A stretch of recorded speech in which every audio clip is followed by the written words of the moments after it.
Bem-vindos ao Na Trilha do Coelho. Uma aventura onde fazer as perguntas corretas vale mais do que encontrar as respostas. Seguimos os rastros dos que estão mais à frente e vamos abrindo caminho para quem começou a caminhar agora. Junte-se a nós, porque a trilha é longa e o coelho já partiu.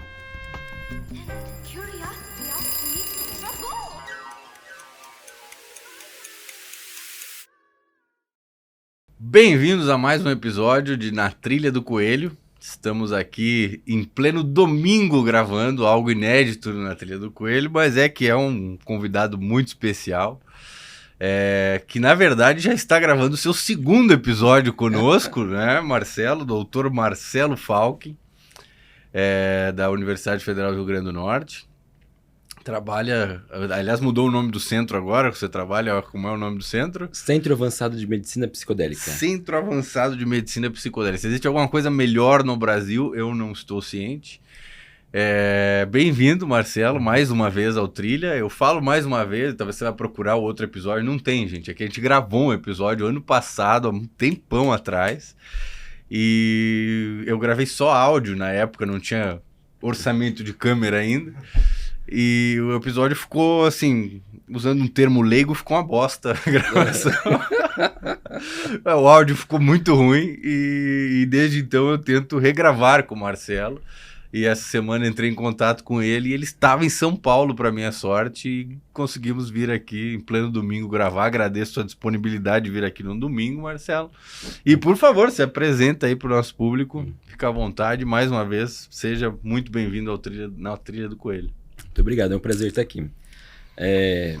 Bom dia, boa tarde, boa noite. Boa noite. O podcast é assim. Meu mantra é esse, bom dia, boa tarde, boa noite.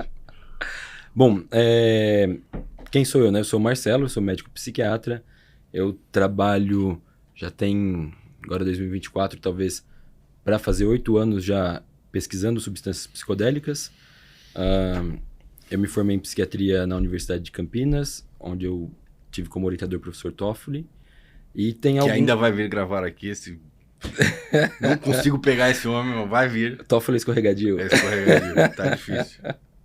E tem 2 anos e pouco que eu me mudei para Natal para trabalhar com o professor Draulio no Instituto do Cérebro. E agora, mais recentemente, o laboratório a gente tem chamado de Centro Avançado de Medicina Psicodélica. O objetivo é seguir com as pesquisas que já tem há um bom tempo ocorrendo por lá, né, avançar nesse sentido e também oferecer em breve a disponibilização de cursos, né, e das diversas formas. Maravilhoso. Enfim, você tem uma carreira longa aí de pesquisa, né, com psicodélico, seu mestrado, seu doutorado, foi tudo em cima de... Doutorado ainda não, vai ser. Ah, você não fez doutorado? Ainda não, tô fazendo a pesquisa sem doutorado. Amor à ciência. Amor à ciência. Mas o seu mestrado, ele foi com LSD, não foi? Foi. LSD e linguagem natural. Processamento computacional de linguagem natural. Isso. Isso daí já tem alguns anos que a gente já fez esse estudo, né? Junto com a Isabel e o professor Toffoli em Campinas.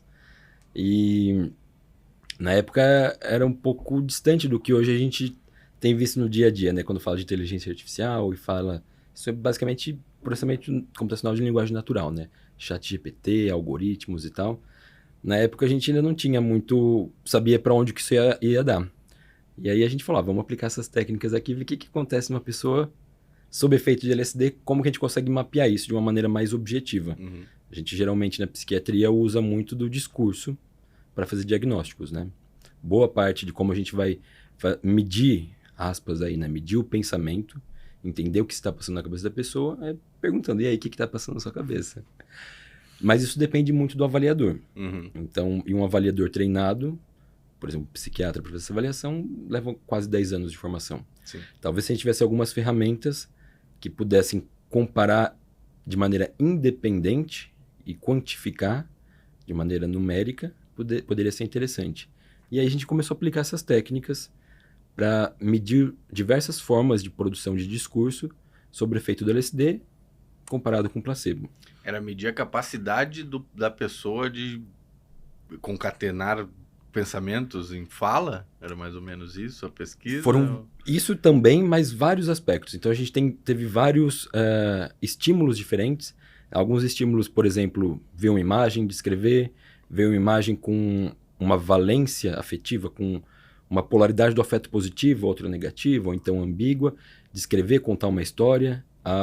Algumas vezes a gente também dava um estímulo que era um trecho de um texto, por exemplo, e se a gravidade fosse reduzida até metade? Me conte uma história sobre isso. E uma história criativa sobre isso. Então a ideia era medir não só a capacidade dela produzir a produção linguística, mas como que essa produção linguística se dava. Então a gente encontrou, de forma semelhante a alguns outros estudos que a gente fez também com LSD, um aumento, por exemplo, vamos dizer assim, as palavras ficavam mais simbólicas, eram menos substantivos concretos e muito mais simbólicos.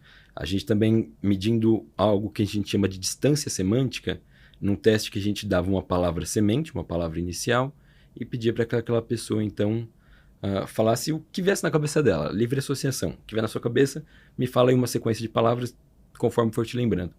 E a gente viu que a distância semântica aumentava bastante sobre LSD e não sobre placebo. Isso daí nos indicava, por exemplo, correlacionando-se com as teorias que a gente tem, né, sobre os efeitos psicodélicos, um aumento da entropia cerebral. Então, era um estado de hiperconectividade que seu cérebro estava. Então, você passava de um referente para outro fazendo grandes saltos semânticos, né? Uhum. Eu lembro de um voluntário que falava... Eu adorei esse salto semântico dele. A palavra inicial era boi, a segunda foi vaca, a terceira foi esterco e a quarta foi cogumelos. Maravilhoso. Você já começa a mapear o que aquela pessoa... Você já consegue entender o que aquela pessoa estava pensando. O modelo neural dele calibradíssimo. Estava calibradíssimo para o que a gente estava falando ali, para todo o contexto, né, com psicodélicos. Acho que seus ouvintes vão entender. Claro, com certeza. Da onde que veio isso. Então, é interessante você ver, por exemplo, esses aumentos de distância semântica estão muito relacionados, por exemplo, com os testes que a gente fez de criatividade. Aumento de simbolismo também. A gente encontrou um aumento dos verbos conjugados no presente, um aumento também de palavras relacionadas a aspectos sensoriais. Isso é interessante. Quer dizer, a pessoa o tempo verbal da pessoa se torna mais presente. O que vocês... Isso é muito legal de quando você tem uma ferramenta computacional que não tem, a priori, ela não tem nenhum viés. Ela é feita, claro que sempre vai ter, mas ela é feita para reduzir isso. E aí você encontra algo que você fala, opa, mas na experiência psicodélica o pessoal fala momento presente, estou vivendo ali no momento presente. Isso se manifesta em diversos tipos de discurso. Alguns deles eram, nos conte como que está a sua viagem. Então, era uma entrevista, e aí, o que você está sentindo? Mas outros não eram o que estava sentindo. Era, me conta uma história sobre essa imagem confusa, preto e branco, essa imagem colorida, ou se a gravidade tivesse reduzido pela metade, ou todas as pessoas agora não usam mais roupas. E aí, me conte uma história criativa sobre isso. E elas falavam muito no momento presente, elas não traziam tantos conteúdos negativos, muito sobre processos biológicos, aspectos sensoriais, então aspectos da percepção também eram mais importantes, mais evidentes sobre LSD comparado com o placebo. Isso ao longo do tempo, então a gente teve vários time points, vários momentos de coleta, porque quem já teve uma experiência com um psicodélico de longa duração, como LSD, 6, 8, 12 horas, às vezes, depende da dose, sabe que tem etapas da experiência. Tem a entrada, a arrebentação, tem um momento... Agora vai ser tranquilo, eu entrei. E depois tem a fase que já está passando, que às vezes vai voltando e tal. E tem também o dia seguinte, que aí vai ter um afterglow, vai ter, às vezes, até um efeito hangover, meio de ressaca, dependendo de como é que for. Então, a gente testou em cinco momentos. Antes, no pico, um pouco depois, no final dos efeitos, no dia seguinte. E aí a gente conseguiu fazer como que uma curva, né, de como que se comportavam essas variações, tanto linguísticas quanto essas variações semânticas e estruturais. Então, nessas técnicas, eu sempre gosto de falar, de citar, Natália Mota, que é uma pesquisadora lá do Instituto do Cérebro, agora ela está na UFRJ, uma psiquiatra também, que trabalha com essa ferramenta chamada Speech Graphs. É uma ferramenta de instrução de máquina em que ela consegue medir a conectividade do discurso. Ela utiliza isso para pacientes psicóticos. Então, você vê que o discurso psicótico ele é um discurso mais desorganizado. Desconexo. E aí, isso dá umas imagens muito bonitas quando você vai ver monta um grafo da fala, você Parece vê tipo como... aquelas cloud, assim? Só que elas são ligadas, tem nós, pontinhos, ligados por arestas. E aí forma uma nuvem muito bonita de ligação. E você visualmente, claro que depois vai calcular vários parâmetros matemáticos disso daí, mas você consegue às vezes diferenciar, olhar para aquele discurso e falar, isso daqui é de um paciente que está em mania, isso daqui é de um paciente que está paciente esquizofrênico, isso daqui é de um controle, voluntário saudável. Então a gente usou bastante dessa técnica dela para ver como é que se tornava a conectividade do discurso também sobre os efeitos do LSD. Uma forma de tentar ver se havia similaridade com o discurso psicótico e se havia por quanto tempo e como que funcionava. E, bom... Esse estudo, usando esses modelos, seria um precursor de talvez usar a inteligência artificial como ferramenta diagnóstica? Isso daí foi 2018, ainda não se falava em GPT naquela época. Vocês estavam um pouco à frente do tempo, eu diria. Mas a nossa ferramenta estava bem atrás do que hoje é o GPT, né? Sim, hoje... mas se você pegasse os dados disso e calibrasse o modelo de ChatGPT para conversar com a pessoa e diagnosticar ela, funcionaria? Tem muita gente estudando isso, né? Estudando sobre quais seriam os biomarcadores da fala. A linguagem, apesar de parecer algo intangível, ela é tangível. Você pode escrever, ela é uma matéria-prima que pode ser trabalhada. E eu entendo bastante a linguagem como uma representação muito direta do pensamento. Claro que existe aí um gap. No que eu estou pensando, no que eu estou falando, tem um espacinho. Mas muitas vezes eu tento aproximar isso. A gente tenta aproximar para... É assim que funciona um pouco da linguagem, né? Então, é uma forma muito interessante de você poder avaliar o pensamento. Às vezes mais interessante do que um exame de neuroimagem.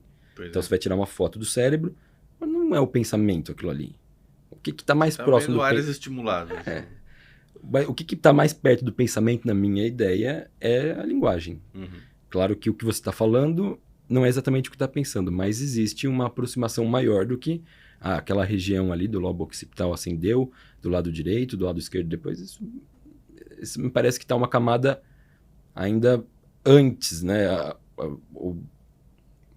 Mais distante do que de fato seria o pensamento, que aí sim talvez seja algo mais intangível. Mas a linguagem é algo tangível e você pode medir, achar biomarcadores nela.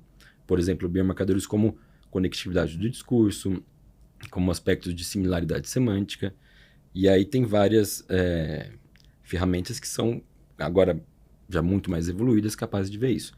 Então, não vou te dizer que o ChatGPT é capaz de fazer isso, mas as ferramentas que o constroem são muitas vezes capazes de verificar esses pontos. A questão é que você tem que falar para a máquina o que é que ela vai considerar. E ela vai te dar ali um número, não vai fazer um diagnóstico, mas vai te dar um número.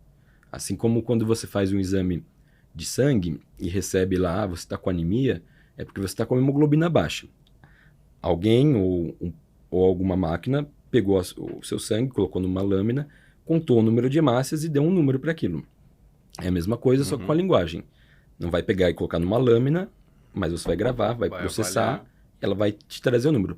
Quantidade de substantivos, similaridade entre uma palavra e outra, a conectividade do discurso, ela vai te dar um número. E aí, baseado no que você já estudou previamente de pacientes que apresentam maior quantidade, por exemplo, de algum parâmetro aí específico dessas áreas, você consegue fazer essas correlações. Você não dá diagnóstico também de anemia só pela hemoglobina. Você vai ter todo um contexto clínico também que vai te ajudar a fechar aquele diagnóstico. Mas certamente o exame é muito importante. E como que vocês dimensionaram as doses de LSD nesse estudo? E esse LSD era comprado farmacêutico ou era LSD? A gente recebeu uma doação de uma instituição de fora do país.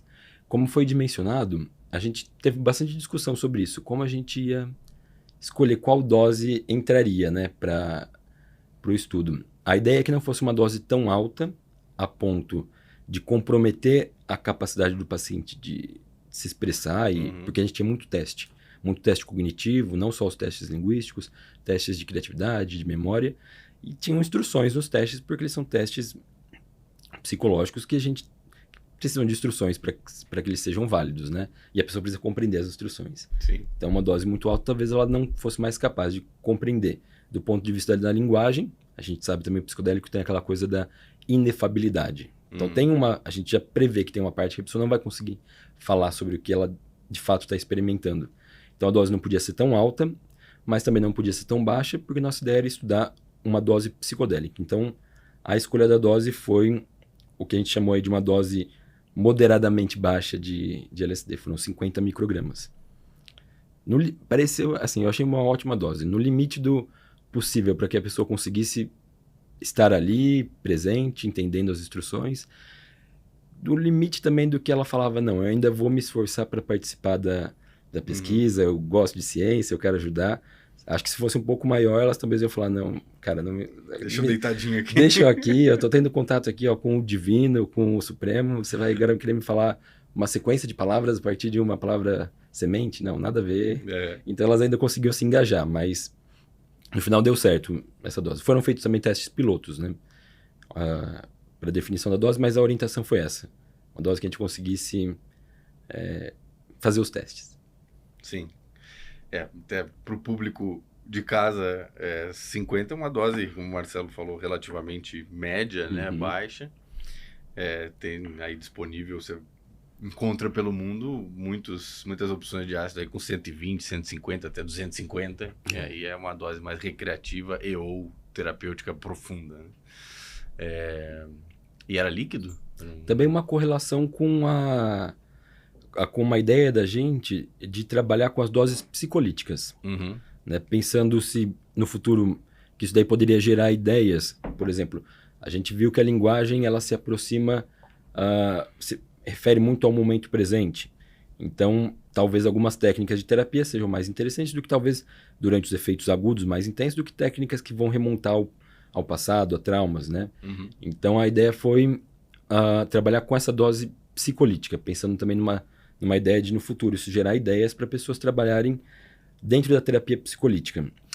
E a condução do experimento em si, imagino que era meio cansativa, porque vocês tinham que ficar cuidando de pacientes por horas e horas a fio, ainda dormiam lá, depois no outro dia, tinha que dar todo um apoio.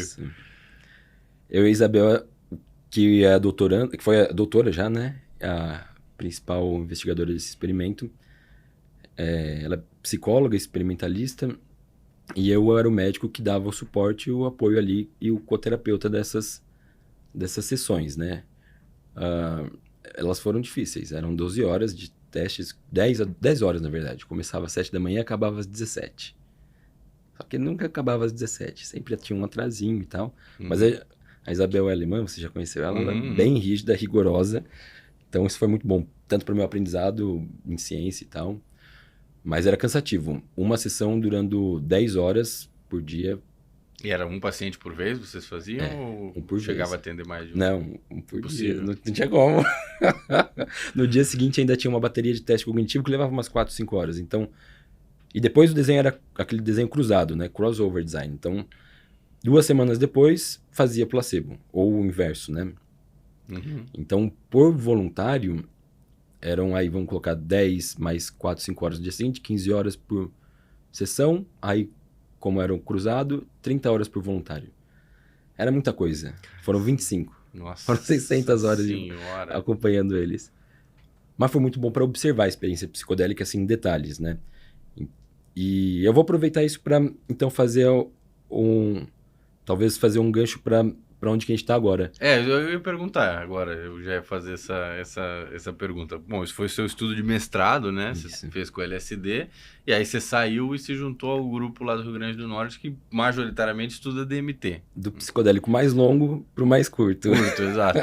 Assim, quem tá pensando em casa DMT não é curto, nós estamos falando do DMT inalado, isso, né? Não o DMT consumido via chá, como por exemplo a ayahuasca, que pode durar várias horas. Mas o DMT inalado, que normalmente dura 10 a 15 minutos. A minha experiência é de 10 minutos, nem isso. Exatamente. Só que parece que você entra num foguete, você vai para outra galáxia e quando você abre o olho, você tá no sofá de carro. Vamos falar que o tempo cronológico é 10 minutos. Não necessariamente o tempo de percepção subjetiva. O tempo às vezes pode ser diferente, né? Sim. A quantidade de experiência que você tem é diferente. Mas no relógio é 10 minutos, 20 minutos, quando muito, já terminando. Então, foi um salto muito grande. Sair de uma 10 horas para 10 minutos, mas isso foi motivado muito pela experiência da pesquisa com LSD, vendo assim coisas incríveis, tendo a oportunidade de avaliar a experiência enquanto ela acontecia, né? Então, aquilo me deu muito insight sobre uma experiência psicodélica, mas também me mostrou muito das limitações de se trabalhar com psicodélicos quando a gente pensa em saúde pública, ou quando a gente pensa em escalar isso no tratamento para muita gente. Eu e a Isabel, a gente estava altamente motivados em fazer a pesquisa. Então, tudo bem para a gente passar lá, fazer 2 sessões ali por semana, 30 horas por semana, fazendo pesquisa, tudo bem, a gente estava altamente motivado. E pesquisa, ciência no Brasil, sem dinheiro, tudo bem, porque a gente tem motivação. Mas imagina isso daí, então, num profissional, um médico, um psiquiatra, um psicólogo, uma psicóloga, fazendo isso para tratar um paciente. Seria 1 por dia, né? Então, é um pouco difícil de se tornar factível dentro de um modelo de saúde pública. Seria 1 por dia e seria bem caro, né? Seria não podemos levar em consideração que, imagina, o tempo, sei lá, uma diária de um médico ou de uma enfermeira, ou várias enfermeiros, para passar o dia inteiro acompanhando uma pessoa, 10 horas, dar todo o suporte, tá ali, porque você tem que estar empaticamente presente, Exato, não é você estar ali, tipo, beleza, eu tô indo lá.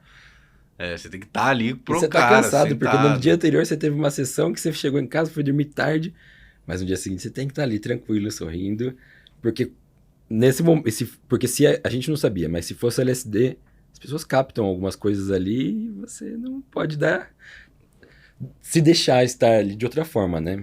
Então, é cansativo. É muito cansativo. Eu acho que isso foi a coisa que mais me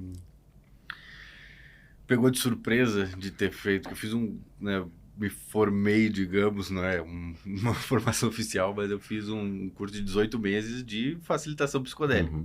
Acho que quando a gente fez a primeira entrevista eu estava no meio, hoje eu já sou formado. E o que mais me surpreendeu, assim, depois que eu comecei a realmente fazer trabalhos com algumas pessoas, é o tempo, cara. Nossa, você fica lá 10 horas e você tem que ter realmente um preparo, eu diria até físico, de estar... Você tem que estar lá sentado e a pessoa vai tendo outro insight e cai em outra coisa. Você tem o gasto energético mental que eu tive já algumas vezes era uma coisa. Eu chegava em casa depois assim, sabe? Aquela sensação de exaustão completa, assim, você não consegue nem pensar direito e completamente. Eu fiz umas sessões já de mais de 12 horas que a pessoa não saía do estado e eu tinha que estar ali, né? Não podia abandonar. Então, isso foi talvez a minha maior surpresa e realmente me levou a esse mesmo pensamento. Como solução de saúde pública, é restrito. Não é algo que vai ser universalizado tão cedo. Você não tem nem profissional para fazer tudo isso hoje. Muito menos uma estrutura que permita, né, fazer esse acompanhamento com muita gente, porque demora muito tempo. E você tem que estar ali, depois tem que voltar no outro dia, você tem que falar com o cara toda semana. É uma coisa demandante, né? Mas enfim, desculpa todo esse adendo. Você caiu na pesquisa com o 5-MeO-DMT, que é uma coisa... Com o NN, na verdade. O NN ainda. O 5-MeO foi o meu amigo que pesquisou no mestrado dele, o Rafael Lima, que pesquisou no modelo animal. Mas isso que você está falando me lembrou de uma coisa.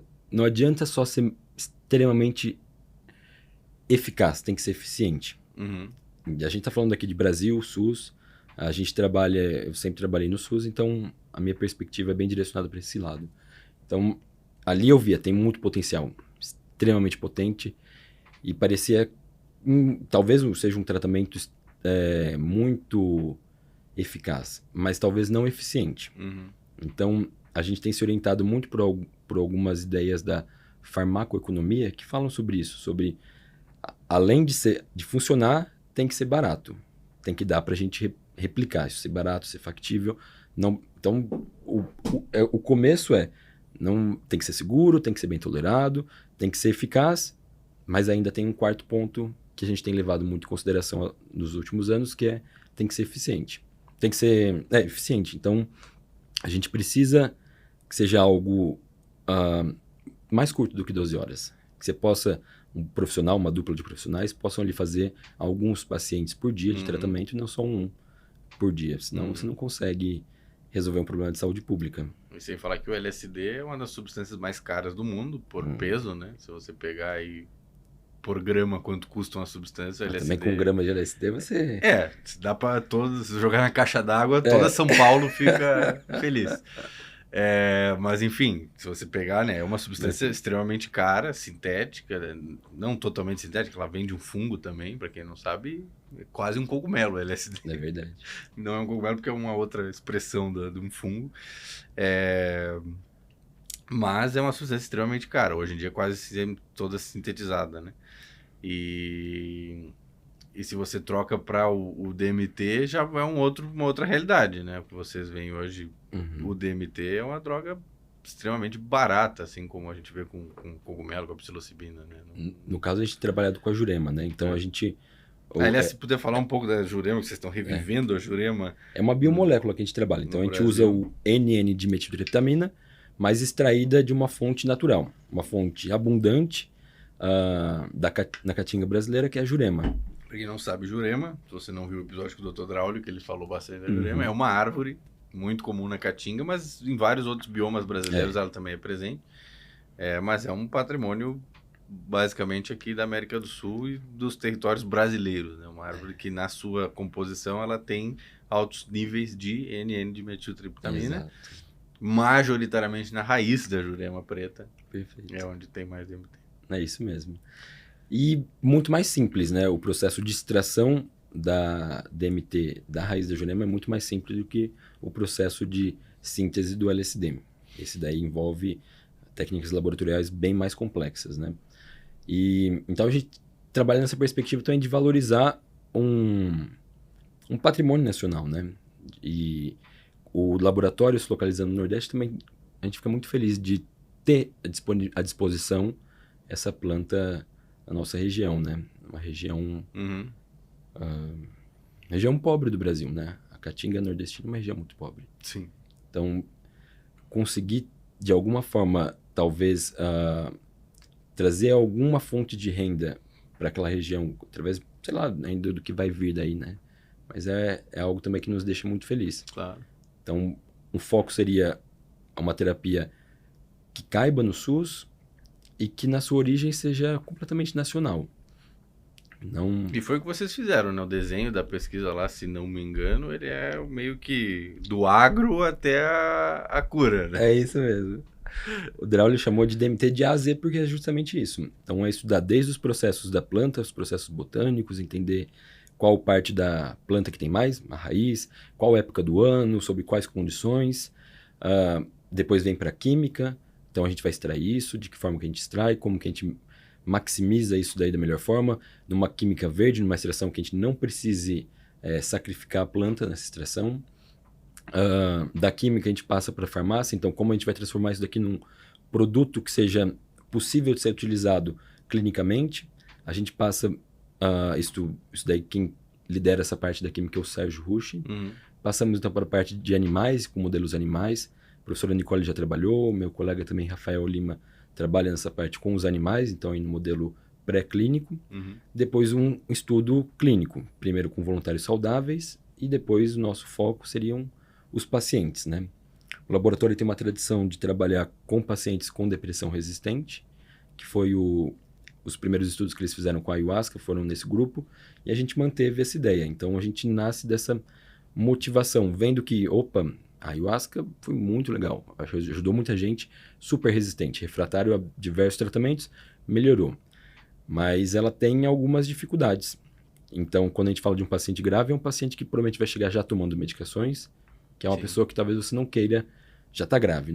O remédio pode não estar funcionando, mas talvez está segurando alguma coisa. Sim.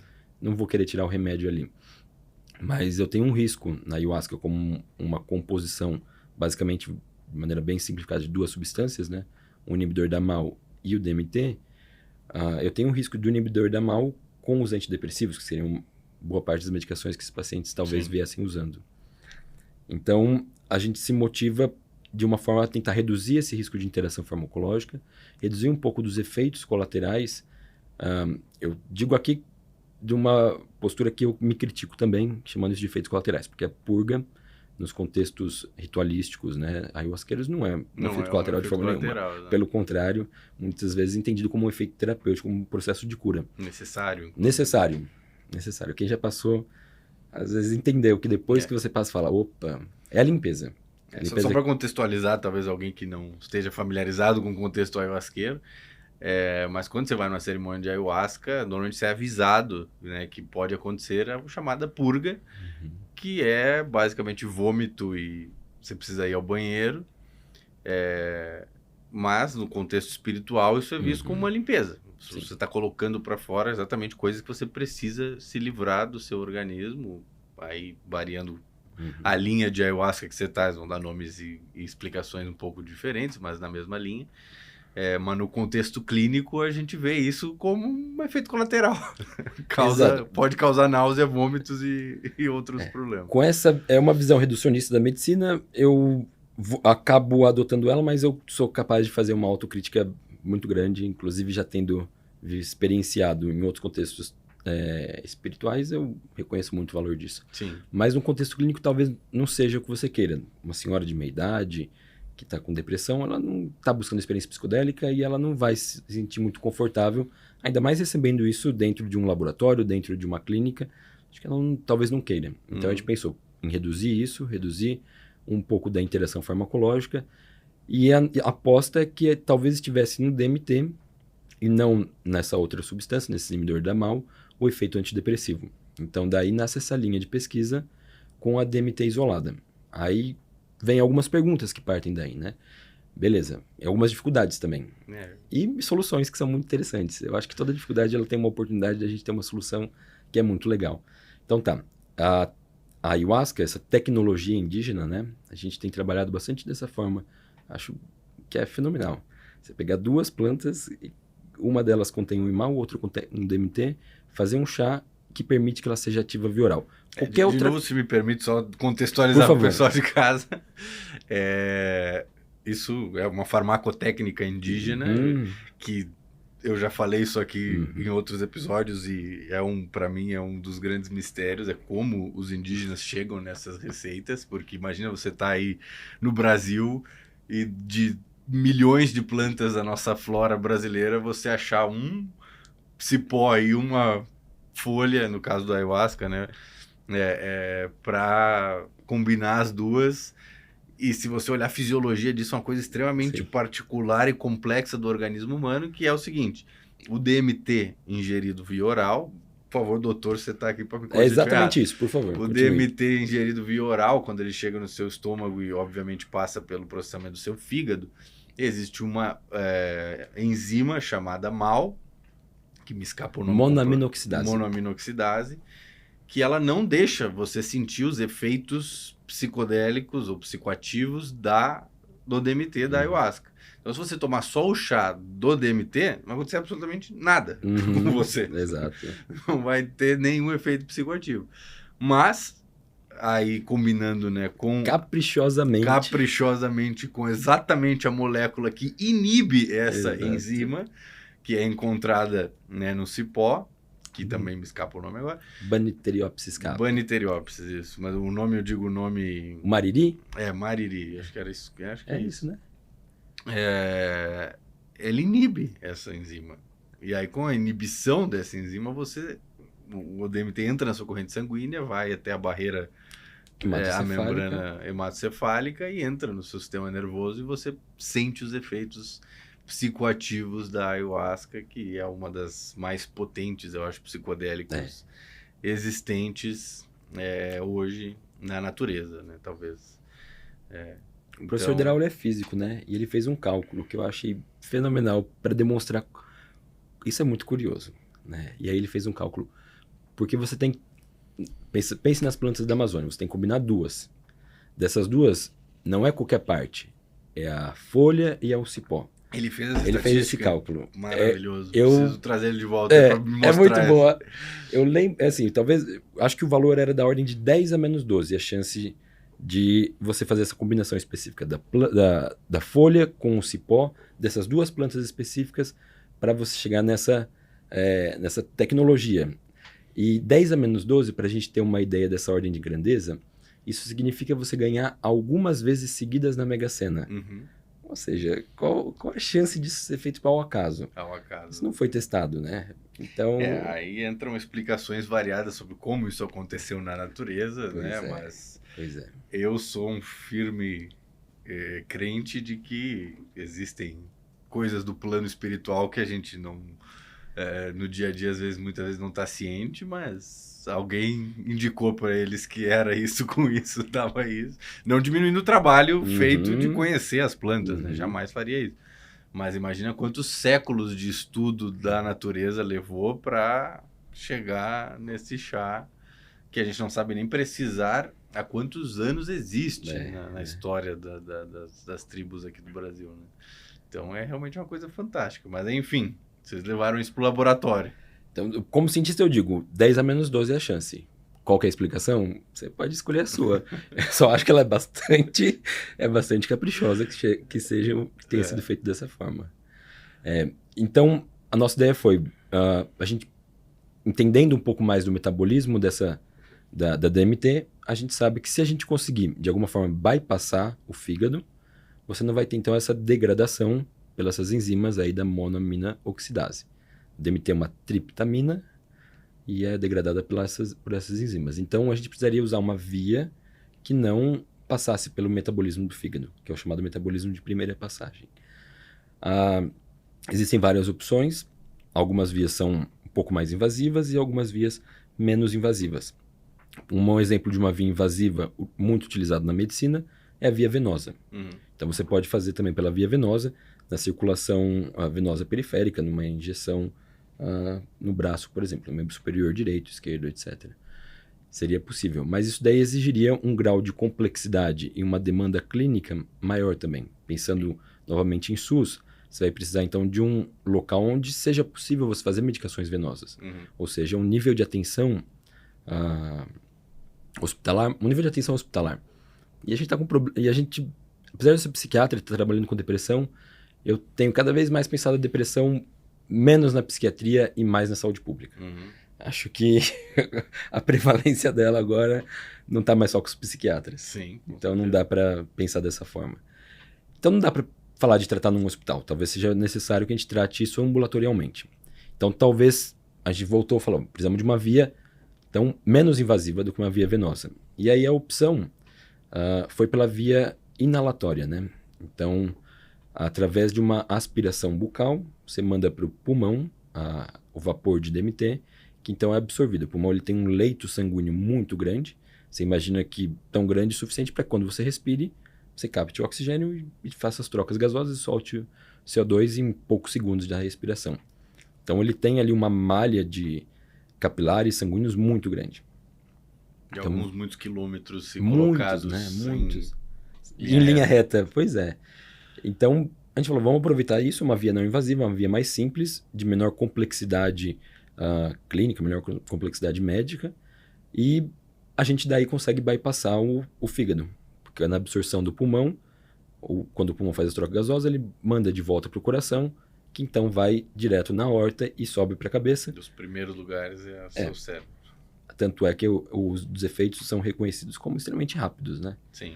Quem utiliza o DMT em outros contextos, por exemplo, essa via já era utilizada, por exemplo, para quem utiliza Changa ou Sim. DMT em cristal, né? Quando é vaporizado. O efeito é quase imediato, porque o pulmão absorve muito rapidamente e você está numa localização no seu corpo ali privilegiada, absorveu, já vai direto para o sistema nervoso central, que a gente acredita que é onde ele vai exercer boa parte dos seus efeitos. A gente trabalha com a ideia de que não, em contraste aí com alguns pesquisadores, que também têm argumentos muito válidos, mas a gente acredita que seja importante que você tenha experiência, para que você tenha também o desfecho terapêutico. Experiência, você diz experiência psicodélica. Exato. Então, é importante que suba para o sistema nervoso central. Até onde do que a gente está querendo tratar, transtornos mentais, me parece que é um bom alvo terapêutico, uma substância para lá. Então, o que a gente fez foi isso, foi isolar a DMT da Jurema e utilizar essa via inalatória. Tiveram vários testes para saber qual que seria o volume que a gente iria utilizar, qual que seria a dose, de que forma que seria feita essa inalação.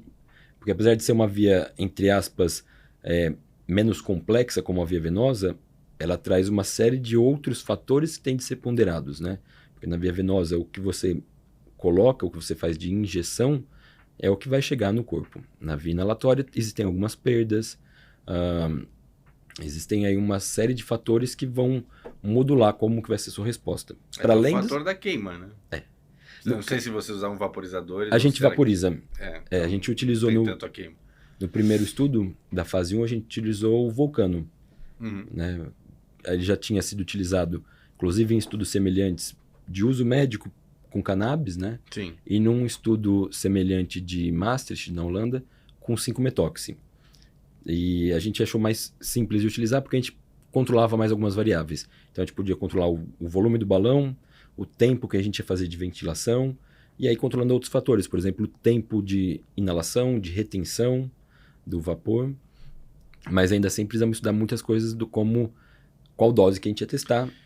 Isso é até interessante você citar cannabis, interessante o fato que vocês usaram um Vulcano, né? Uma das primeiras coisas que veio do mundo canábico para ser reconhecido quase como equipamento médico.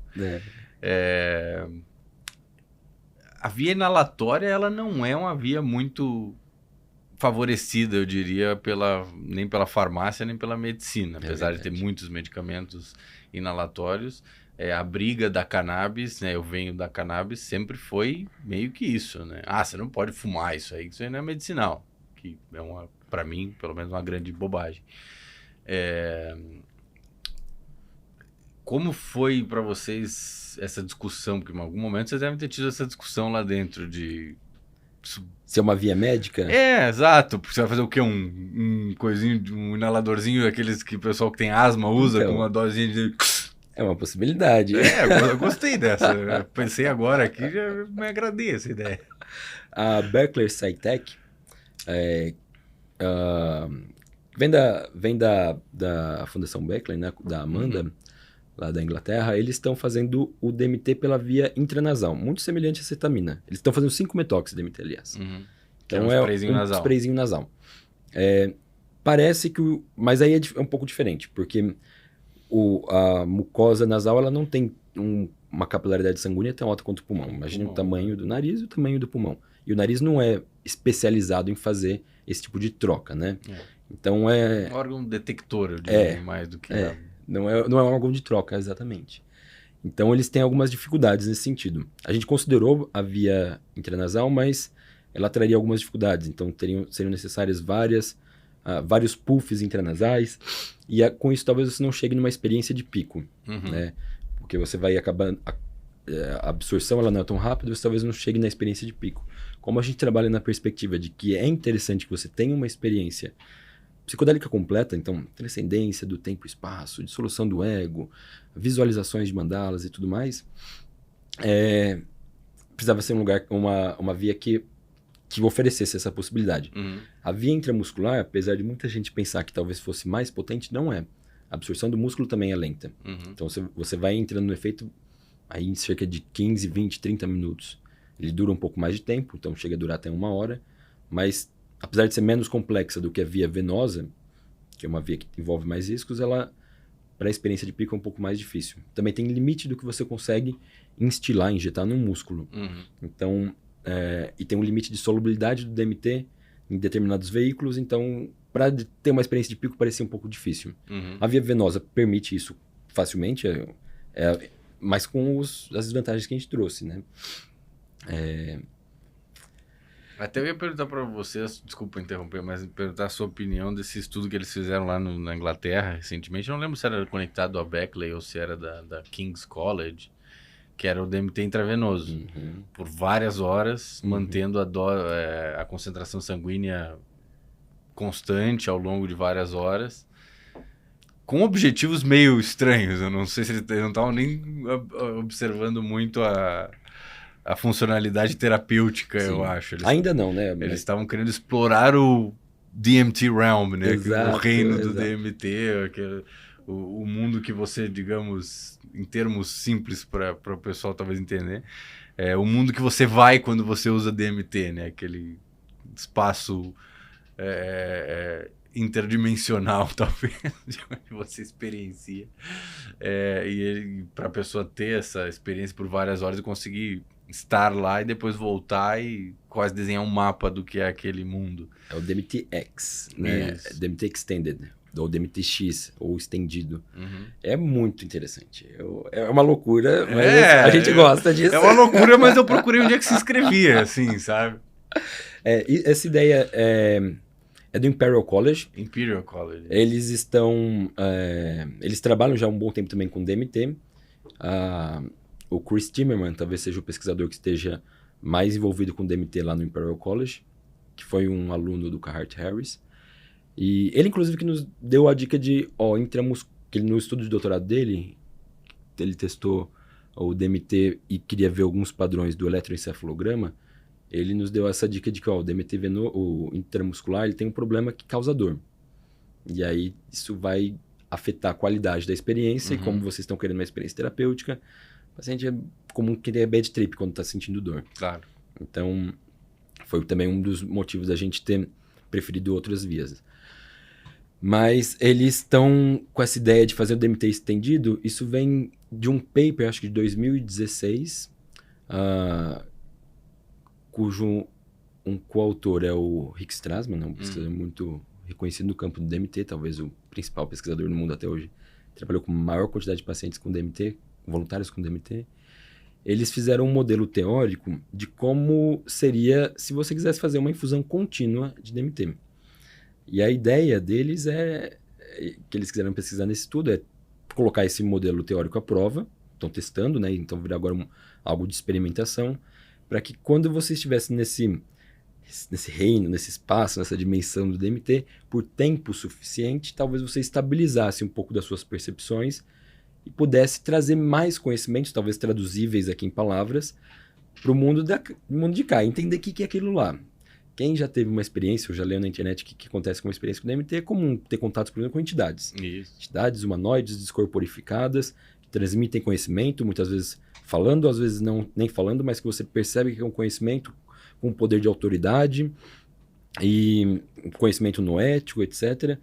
É uma experiência muito curiosa. Eu acho que quem já passou pela experiência de DMT fala, nossa, não tem como negar a existência desse... O que a gente não sabe. Exato. Mas é comum. Exato. Eu procuro sempre não alimentar teorias conspiratórias muito grandes. Claro.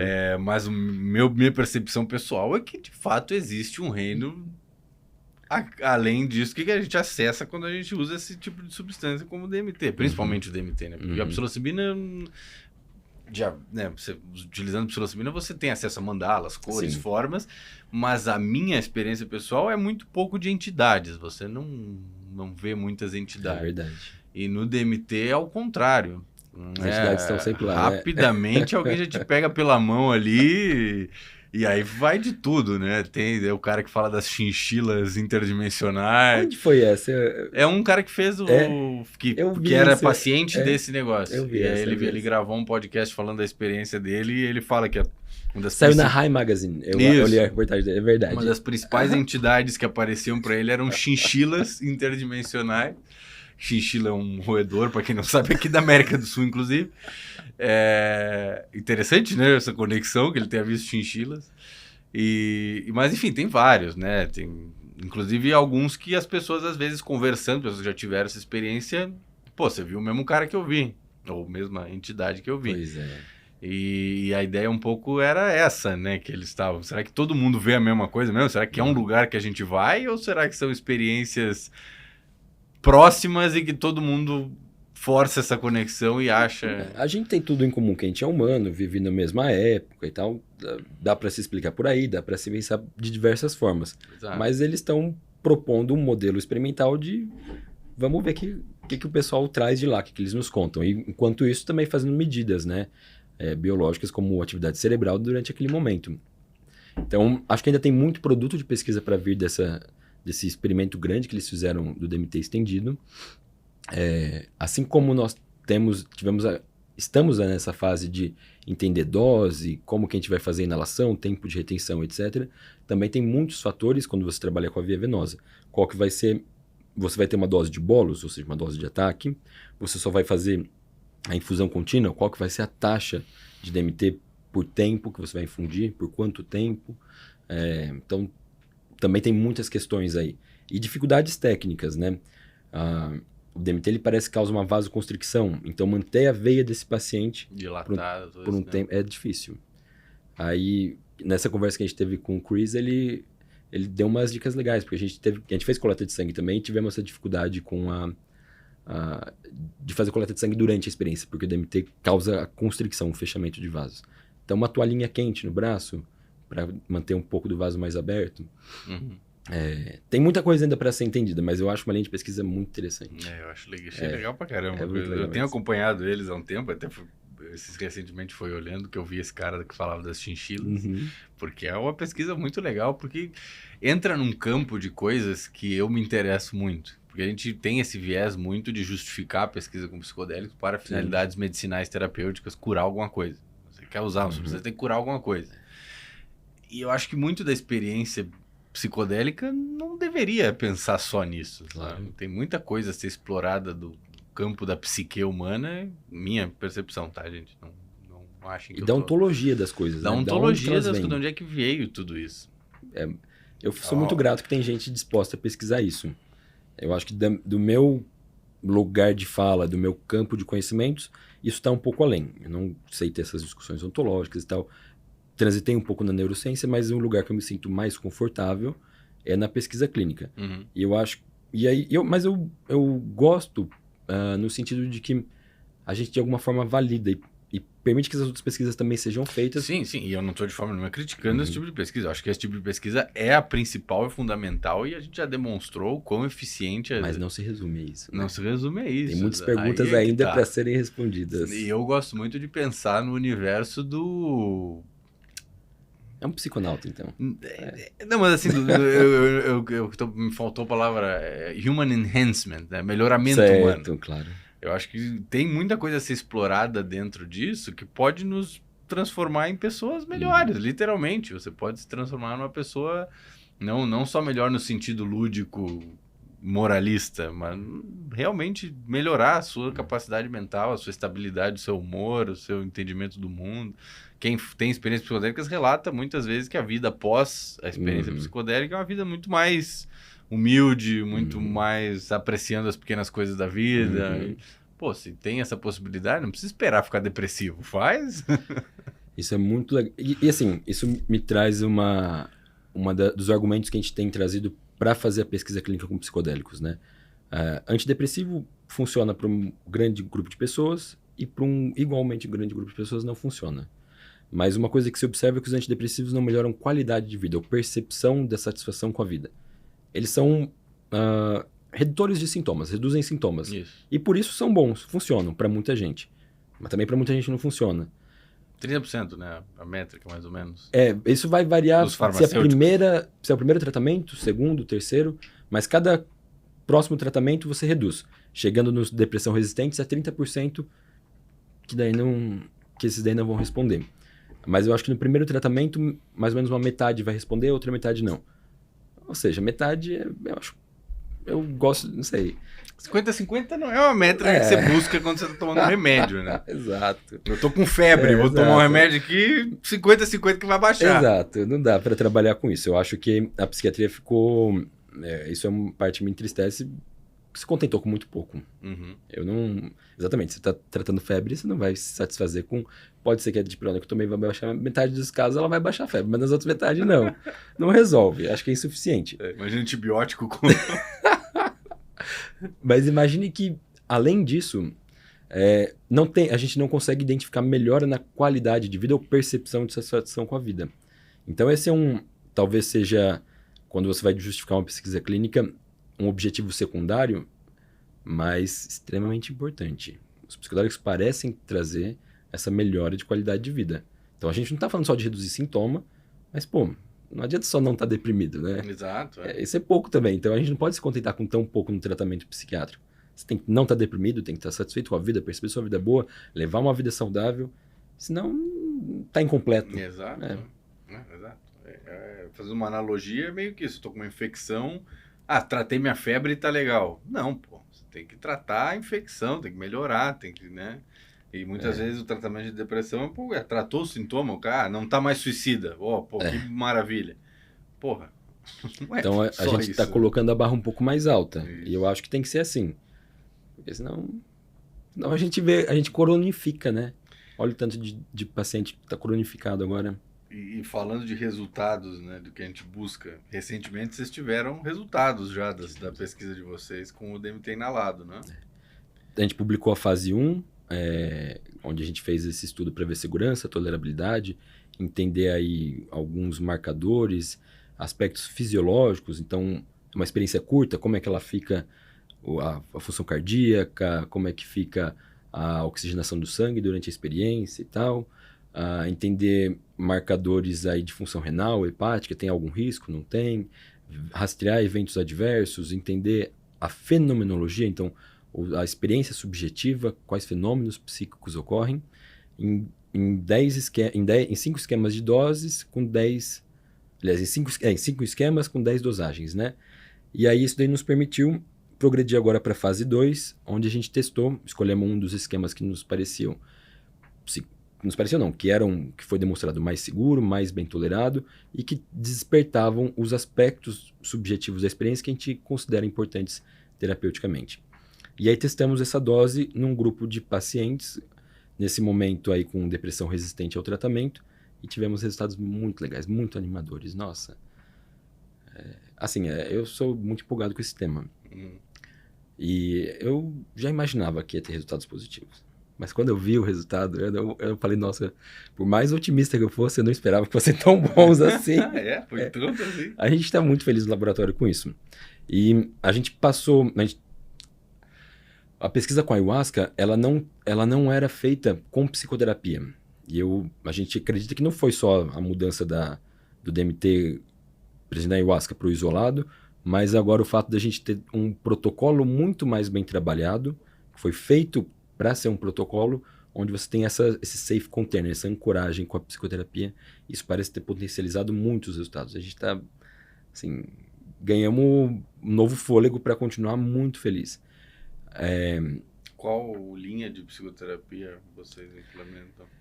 Na verdade, é mais um protocolo com algumas diretrizes de como funcionar. Então, a gente tem primeiro uma triagem médica, depois a gente tem uma sessão de preparação, onde vai ser explicada a substância, visto intenções, combinado alguns dos objetivos, os limites da atuação, etc.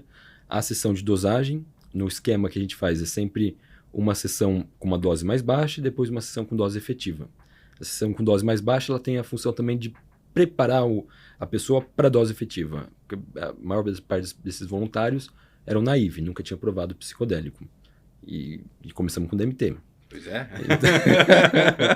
Então a gente tinha que falar para eles, olha, a gente explica sempre antes, tira todas as dúvidas, mas também pareceu ser interessante você mostrar para eles dar uma provinha mais de leve. Tá vendo? É tranquilo. E eles falavam, nossa... não, é intenso, mas é de boa. Aquela lógica do introduction dose, né? Dá uma dose de introdução pro cara para já deixar até ele num estado mais tranquilo, que ela já vai ter um efeito ali ansiolítico, para ele entrar na dose efetiva já bem mais tranquilo. Depois disso a gente fazia, depois de cada uma das sessões, integração imediata, né? E uma integração um dia depois e uma integração 7 dias depois. E aí um acompanhamento com o psiquiatra para coleta de escalas, verificação de sintomas ou eventos adversos, aí ao longo de 3 meses. Esse primeiro estudo que a gente lançou agora, ainda está no medRxiv, são de resultados preliminares. Então a gente ainda não terminou de coletar os resultados mais tardios. Então a gente tem até uma coleta de 3 meses depois para ver por quanto tempo que a resposta se sustenta.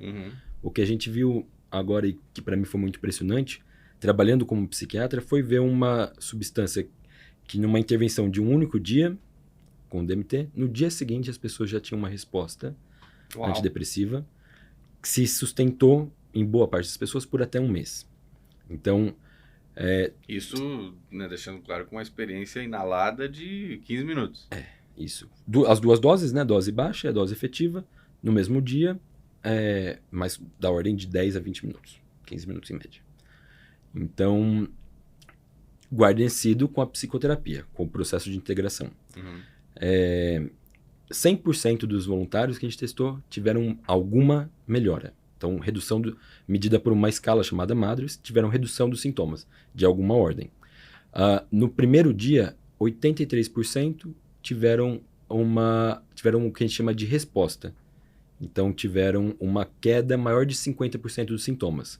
Então, se ele tinha um sintoma no tamanho, ele pontuava 36 pontos, passou a pontuar menos de 18.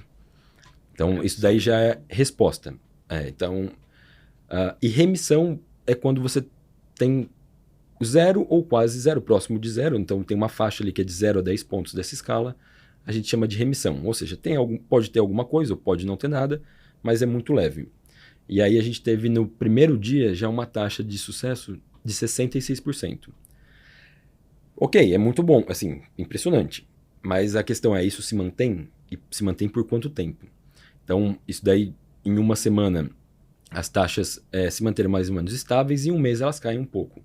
A gente chegou aí com a taxa de resposta de 66% e de remissão sem depressão detectável em um mês de metade dos pacientes. Uau. Com uma intervenção em um único dia, que já respondeu no dia seguinte. Esse daí são resultados preliminares, a gente ainda vai analisar a completude dos pacientes e o dado de mais longo prazo, que são daqui 3 meses, né?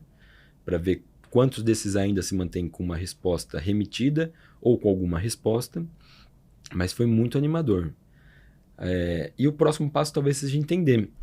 Algumas pessoas talvez vão precisar de redosagem, né? E não tem nenhum problema. Uhum. Isso faz parte. E aí, quais são esses pacientes? Como que a gente vai montar esse protocolo? De quanto em quanto tempo e tal. Então, como esse estudo preliminar, eu acho que ele já nos trouxe muita empolgação para falar, opa, acho que a gente está indo no caminho legal. E bem mais com custo bem mais factível para a saúde pública. Sim. Do que, no caso, pensando aí, comparando com o LSD, né? As sessões de integração de psicoterapia, digamos, eram 1 hora... 1 hora, 60 minutos cada um. Até 60 minutos, né? Com um psiquiatra, no caso, você. Na verdade, a integração, eu acompanhava só as integrações imediatas, então só as 2 do dia da dosagem, e um dia depois e 7 dias depois, eram feitos com psicoterapeutas que também estavam na sessão de dosagem. Uhum. Então aí a gente tem 3 terapeutas na nossa equipe, o Anderson, a Sophie e a Rainara. Eles acompanhavam essas sessões de integração. E tinha posteriores. Um protocolo assim, que você segue? Sim. Lista de perguntas? Ou Sim. alguma coisa, mais uma conversa mesmo com a pessoa? A gente tem um Isso guia. é uma curiosidade minha, tá? Não, a gente tem um guia. Ele não vamos dizer assim, não é uma entrevista estruturada ou semi-estruturada, mas tem um guia de alguns pontos que devem ser abordados. A questão vai também da sabedoria do terapeuta de como abordar aquilo lá.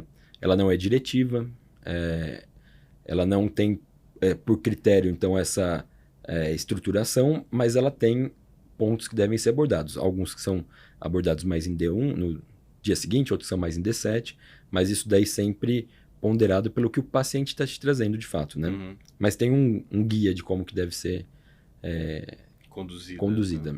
Tá. Cara, isso é animal. É muito bom. Muito Eu fiquei muito bom. feliz. Nossa. 100% dos pacientes... Alguma resposta. Sim. Muito bom. Nossa, eu fiquei muito feliz. E agora o caminho o próximo passo aí para fase 2. Não, a gente fez a fase 2A agora. O próximo... A gente fez a fase 1 e agora a fase 2. O próximo passo talvez seja comparar com placebo. Não tenho dúvidas de que algumas dessas respostas foram placebo. E também não tem nenhum problema. Sim. Mas para que a gente pense numa regulamentação, a gente precisa demonstrar superioridade a algum outro método de terapia, ainda que esse outro método seja um placebo. A maior parte dos estudos fazem essa comparação com placebo. Uhum. Na psiquiatria, a regra é comparar com placebo. Alguns estudos foram feitos aí, por exemplo, do escitalopram versus a psilocibina, mas o caminho natural, vamos dizer assim, de uma nova droga no mercado é comparar com placebo. Então, o próximo passo é a gente fazer um desenho mais controlado, então comparando com placebo. Mas a gente ainda tá para discutir isso. Acho que essa semana talvez a gente abra essa discussão, que a gente vai voltar agora de férias amanhã, e aí talvez discutir, será, observando os resultados de 3 meses depois da dosagem, né? Será que a gente vai fazer redosagem? Aí a gente faz um estudo no meio do caminho aí com quanto tempo de redosagem, até um desenho mais complexo com placebo. Mas assim, coisa que eu acho que Em alguns anos a gente termina isso. Não muitos, espero. Torço todos os dias para que vocês consigam. Nossa, eu também. Sem as interferências que a gente sabe que vocês já passaram aí nos últimos anos. Mas, cara, é um trabalho lindíssimo que vocês estão fazendo. Muito legal, muito bacana. A gente vibra, cada resposta que a gente vê lá. Ver esses resultados deixa muito feliz. E até, assim, para quem não acompanha pesquisa, né? Que não é muita gente que realmente acompanha, mas esse nível de pesquisa que eles fazem na universidade, lá no Instituto de Pesquisa, é nível global, tá? Isso é publicado em revistas de altíssimo nível, internacionais. Os trabalhos deles são citados por pesquisadores do mundo inteiro, então tem gente do mundo inteiro olhando para essa pesquisa que eles fazem, que às vezes a gente esquece que o Brasil, pesquisa pública, não tem muita grana, mas mesmo sem grana, vocês fazem um trabalho espetacular. Eu já falei isso pro Draulio, repito para você, e vocês estão muito de parabéns de ter agora chegado em resultados bons e promissores. Assim, e muito da boa vontade. As pessoas estão lá, acreditam muito nisso e trabalham gratuitamente. Então, eu acho que... Às vezes pagam para trabalhar. Pagam para trabalhar. Isso também traz um espírito muito legal para a equipe. É claro que a gente espera se profissionalizar em algum momento. E também isso daí ser uma forma da gente se manter. Mas eu acho muito bonito quando a gente faz... E todo mundo faz ali do coração mesmo, porque acredita. E quando a gente vê o resultado, a gente fala, nossa, era isso que a gente estava procurando. Só que eu não esperava que fosse tão bom. Aí fiquei muito feliz. Que demais. Vocês têm alguma droga, assim como eles fizeram esse estudo do estalopram com a psilocibina, vocês têm alguma droga target, assim, alvo que vocês estão olhando para Na verdade, não. comparar? Na verdade, não. A gente pensa em fazer a comparação mesmo com o placebo. Sim. E aí vai ser tipo um mixinho de ervas sem DMT. Sim. Aí o placebo ainda vai ter que ter bem estudado como é que vai ser para... Isso é uma pergunta, na verdade, que eu vou fazer sobre o que vocês usam hoje. É tipo uma changa que vocês utilizam? Não, é porque é o extrato, vocês já extraem, né? A gente tem o cristal, ele então é solubilizado numa solução alcoólica e é gotejado, o Sérgio, responsável da química, muito cuidadosamente numa malha metálica, que é chamado ali um mesh, que vem do vulcano mesmo, para quando você vai usar alguma substância líquida. Então ele é gotejado ali, o cristal que estava diluído no álcool evapora, o álcool evapora, ele recristaliza ali. Então aí vai passar uma ventoinha com ar quente que vai então vaporizar esse cristal de DMT. Acho que vocês misturavam em algum veículo herbáceo. Herbáceo, né? É porque então, o Vulcano ele é especializado para isso, né? Mas vem aquela telinha, tipo um bombrilzinho, isso, que exatamente. É para quando você quer usar... Mas talvez o placebo precise ter alguma coisa que gere uma fumaça, um cheirinho, alguma coisa assim, para ser um bom placebo, né? Vão ter que fazer um cristal de alguma coisa inócua.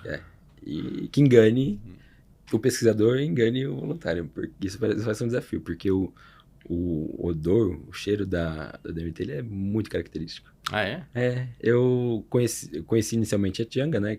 E eu achava que vinha das ervas. Vem também, mas tem um odor ali muito específico. A gente já fez mais de 100 sessões, então... Você fica treinado, nariz treinado. Já no começo eu falei, já... Vai fazer o placebo, vai ligar o vulcaninho ali, esse aqui é placebo.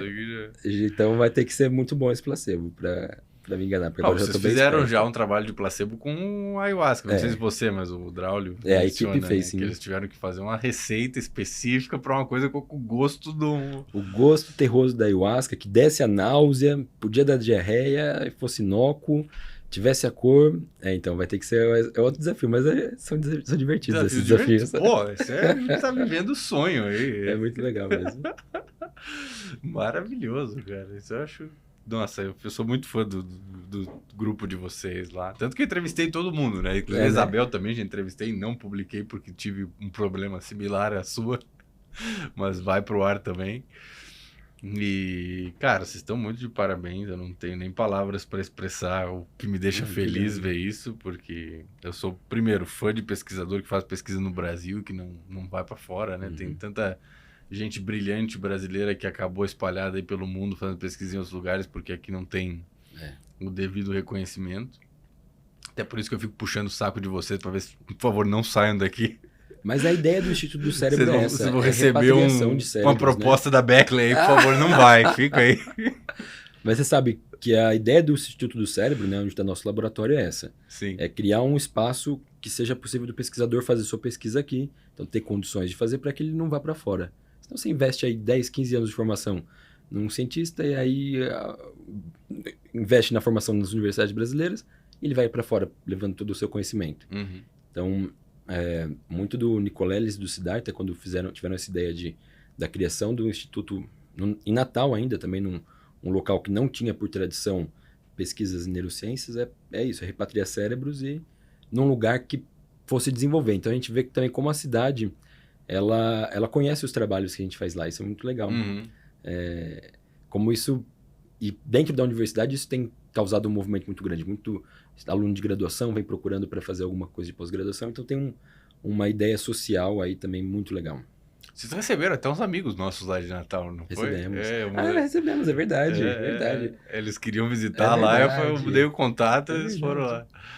Cara, Eles estavam indo para São Miguel do Gostoso. Isso, o meu sonho, na verdade, até já ficando aqui, é fazer um centro em São Miguel do Gostoso para a gente fazer essa aplicação terapêutica lá, que é um lugar maravilhoso. E agora tá com uma puta estrutura lá, né? Faz já uns 10 anos que virou um centro lá de Réveillon, etc. Mas que no resto do ano não tem muita atividade.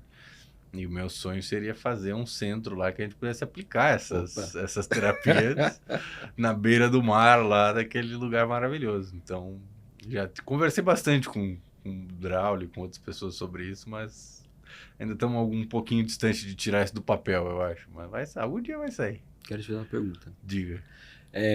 Você está muitos anos já nesse meio e também já transitou muito sobre a cannabis, né? Que tem um processo aí talvez semelhante. E a cannabis, ela teve muito dessa parte da judicialização. Sim. Você tem visto isso com psicodélicos? Eu não tenho contato com grupos assim. Tem um grande amigo meu, amigos, né? O Emílio, que é um advogado do Rio de Janeiro. Certo. E eu chamo ele tanto o apelido dele é Brave, que eu não me lembro nem o nome dele.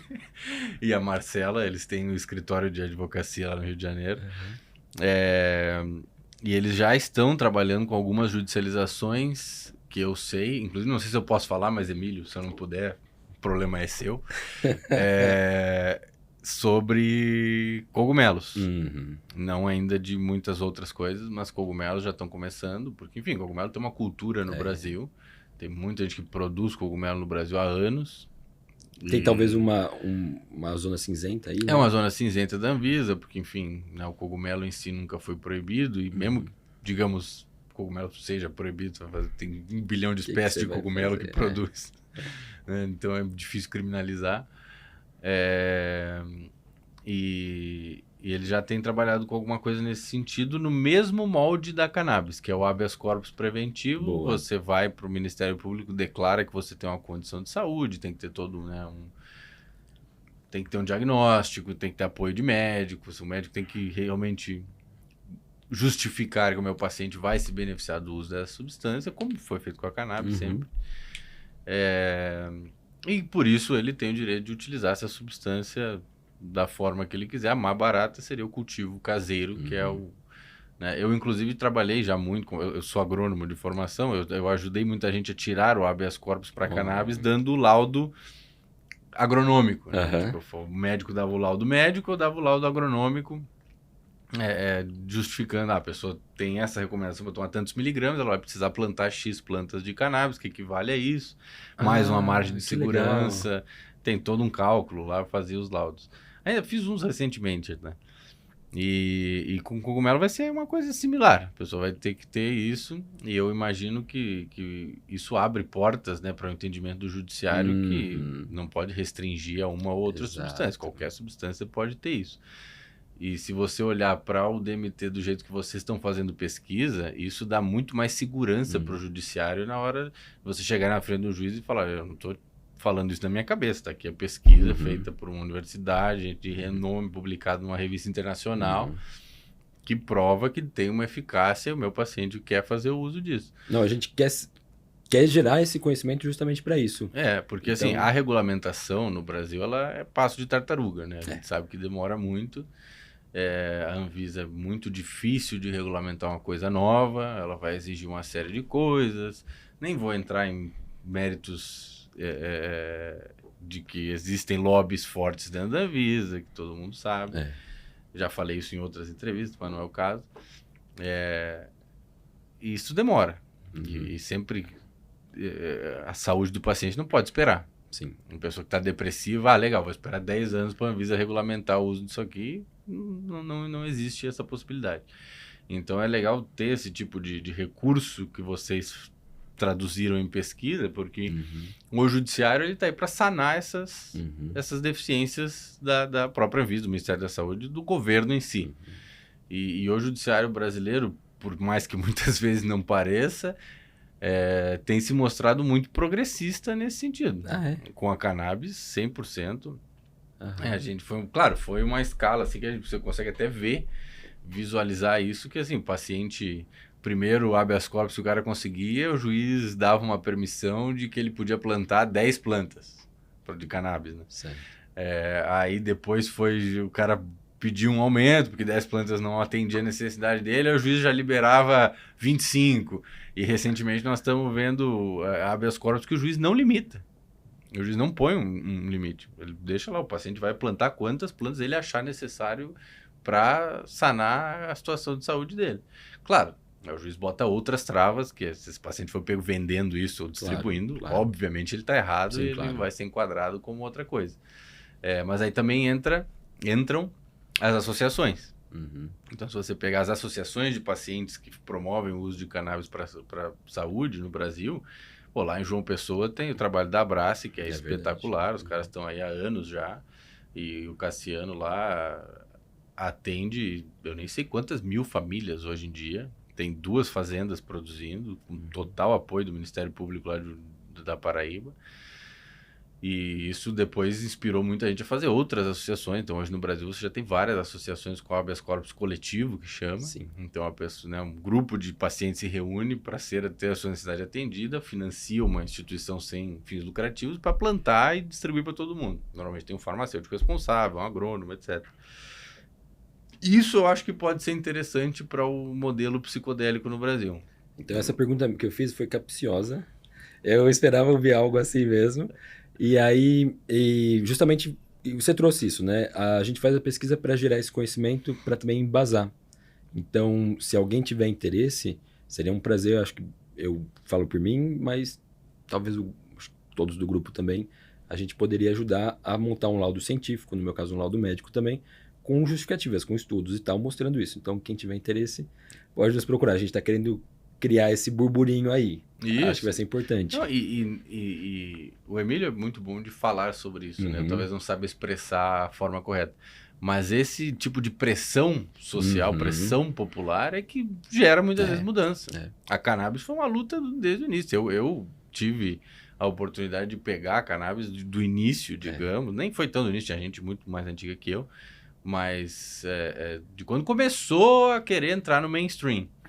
E a gente viu toda essa trajetória. Foi de um ponto que não tinha nenhum habeas corpus no Brasil, que nenhum paciente tinha o direito de utilizar, ou seja, ter o seu direito à saúde, que é um direito constitucional, restringido pelo Estado, porque o Estado se nega a regulamentar o tema, e passar para uma realidade que o judiciário, quase unanimemente hoje em dia, permite o acesso. Ou seja, hoje em dia, você quiser plantar a sua própria maconha no Brasil legalmente, você muita chance de encontrar um juiz que te apoia e vai te dar todo o respaldo necessário para o Ministério Público não te reconhecer como um criminoso, a polícia não te reconhecer como um criminoso.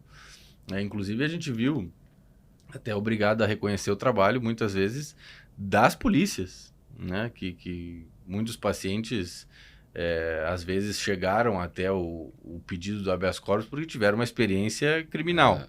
O cara já plantava em casa, nunca foi atrás do seu direito, digamos, de ter um habeas corpus, e acabou sendo denunciado, a polícia prendeu muitas vezes a pessoa, ou algum problema teve, e aí essa pessoa entra depois desse fato com o pedido do habeas corpus. E já vemos hoje em dia muitos juízes reconhecendo, esse cara não era um traficante, nós não tínhamos o direito de prender ele, e agora ele vai ter o direito garantido de ter um habeas corpus aqui, de plantar, de estar em liberdade e plantar. E eu acho que ir por esse mesmo caminho, com o DMT, com a psilocibina, com qualquer substância que seja, claro, algumas sintéticas é mais difícil, né? Porque né, você vai ter um laboratório que é uma ONG, é meio difícil você fazer um LSD. Até porque os precursores todos para fazer a síntese são altamente controlados. Mas se você pegar todas as que estão de origem natural, né, o caso da psilocibina, o caso do DMT, pô, eu acho que é uma super chance de abrir aí uma associação de pacientes ou pacientes individuais buscando seu direito de acesso à saúde através do acesso às substâncias, porque a cannabis é uma planta que ela não é nativa daqui. Ela foi trazida, mas ela existe no Brasil há centenas de anos, desde a época dos portugueses, aí a história é muito bem documentada. Veio tanto dos portugueses quanto dos africanos, acabou vindo para o Brasil.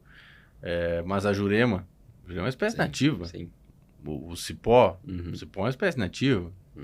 Tanto que o uso religioso hoje ele é protegido por isso, porque são espécies nativas, você não tem como controlar elas. Imagina o governo começar uma campanha para a erradicação da jurema preta, jamais poderia ser concebido. Mas por se tratarem, de espécies nativas e 2 de substâncias naturais, eu acho que tem mais facilidade talvez do que a cannabis. São frentes de batalha, né? Eu vejo que a ciência é uma frente importante, essa frente jurídica é uma frente essencial, né? Porque ela traz essa demanda do público mesmo.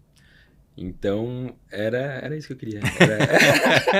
É saber se tem gente que está trabalhando com isso, porque... Opa! Oh, que massa. Bom saber. E se... Eu vou até pegar esse trecho e já pedir pro pessoal cortar aqui, porque eu já vou mandar direto pro Emílio aí, ó. Vacilão, tá perdendo tempo aí, ó. Só ligar pros caras de Natal lá, você já fazia a associação.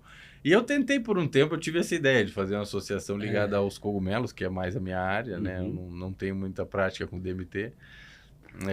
De pensar realmente uma associação de pacientes com o uso de psilocibina, porque as evidências científicas são inegáveis. Estudos enormes. Já está em fase 2B, já comparado com esse citalopram, não é mais uma coisa... brincando, tem evidências mais fortes do que cannabis para algumas aplicações. E... Para depressão, eu acho que tem. Para depressão, acho que sim. Pô, você comparou com esse citalopram, que é uma das drogas mais usadas para depressão. Teve um resultado melhor num grupo grande de pacientes? Não, a psilocibina está super avançada nisso. Talvez só atrás do MDMA, que esse ano a gente vai ter uma novidade, hein? Inclusive o MAPS deixou de ser MAPS, não sei se você viu. Eu vi Passou a ser uma empresa privada agora. Lykos, alguma coisa assim. Lykos, uma coisa assim. LYKOS, eu acho que é o nome. Que é uma coisa natural, eles não iam ter como manter a empresa como uma ONG, né, como uma non-profit, com uma droga registrada. Eles passaram a MAPS, para quem não sabe, é uma das principais instituições de pesquisa do mundo em psicodélicos e responsável pelo registro que está quase saindo do MDMA como substância, como um medicamento mesmo. Para tratamento, acho que a deles nem é para depressão, né? O que tá... o TEPT, né? Transtorno de estresse pós-traumático. Transtorno de estresse pós-traumático. Muito utilizado aí com veteranos de guerra, policiais, vítimas de abuso, abuso violento, abuso sexual. E resultados excepcionais na aplicação. Muito similar ao que a gente conversou aqui hoje, né? Uso com apoio da psicoterapia assistida. Inclusive um campo grande que vai se abrir na medicina, psicoterapia assistida com uso de psicodélicos. Sim. E agora deixou de ser MAPS e passou a ser uma empresa privada para poder se financiar e se manter e já receber um aporte de 100 milhões de dólares para tocar até o registro do MDMA e depois provavelmente vai se tornar uma empresa grande de capital aberto aí, com bastante dinheiro, que a gente sabe que as farmacêuticas inevitavelmente se tornam. Mas era isso, Marcelo. Por mim, eu ficava conversando com você até às 7 horas da noite, mas é domingo. Eu não vou forçar muito mais. Acho que a gente já gravou o quê? Quanto estamos aí? 1h20. Tá ótimo já. Para um domingo, porra, tá excelente. É super legal o papo. E acho que deu pra gente ver aí muito dos resultados novos aí da pesquisa de vocês, excepcionais. Mais uma vez, parabéns a toda a equipe lá de Natal, que a gente sabe que também é um trabalho em equipe grande, né? Nesse estudo, Esse último que saiu da fase 2A, ele foi o terceiro estudo com DMT, né? O primeiro foi a fase 1, o segundo DMT COG, que a gente mediu alguns aspectos da cognição, atividade elétrica cerebral e tal. A gente fez entre a fase 1 e a 2 para agregar um pouco mais de conhecimento de como que a gente iria fazer a intervenção com o psicodélico, né? E eu acho que a maior parte das pessoas estão nos 3 ou em 2 dos 3 e tal, mas é uma equipe aí de quase 30 pessoas trabalhando ali. É gente. E não é 30 pessoas, é 30 pessoas qualificadas, médicos, gente, né, que tem uma experiência de trabalho já de anos. Então, meus parabéns a toda a equipe aí mais uma vez, estendo mais uma vez meus parabéns. Espero estar em Natal para a gente botar de pé essa associação aí. Na hora que quiser a gente tá lá. A Associação dos Juremeiros do Brasil. Que legal. E mais uma vez te agradeço ter vindo aqui, especialmente no final de semana, tirando aí seu tempo de férias, que a gente sabe que é curto. Mas muito obrigado e, gente, se quiser acompanhar o trabalho deles, eu vou deixar todos os links lá do Instituto e Instagrams e afins. Você também ajuda na Psicodelicamente ou é só o Lucas? O Lucas. Só o Lucas. Eu não me lembrava se você também ajudava a edição, mas enfim, essa parte a gente corta. Mas é da equipe, a gente apoia todo mundo. Sim, o Lucas também é de lá, né? Também trabalha com vocês. Obrigado. Muito obrigado. Obrigado pela oportunidade. É isso, gente. Se tiver alguma mensagem final, fica à vontade. Também você já chamou aí para a formação da associação. Acho que essa foi a minha mensagem. Vou ligar pro Emílio, vou avisar ele que tá rolando essa brecha aí. Mas, gente, obrigado pela audiência. Ficamos por aqui e logo com muito mais novidades aí do grupo lá de Natal. Bom, muito obrigado. Valeu.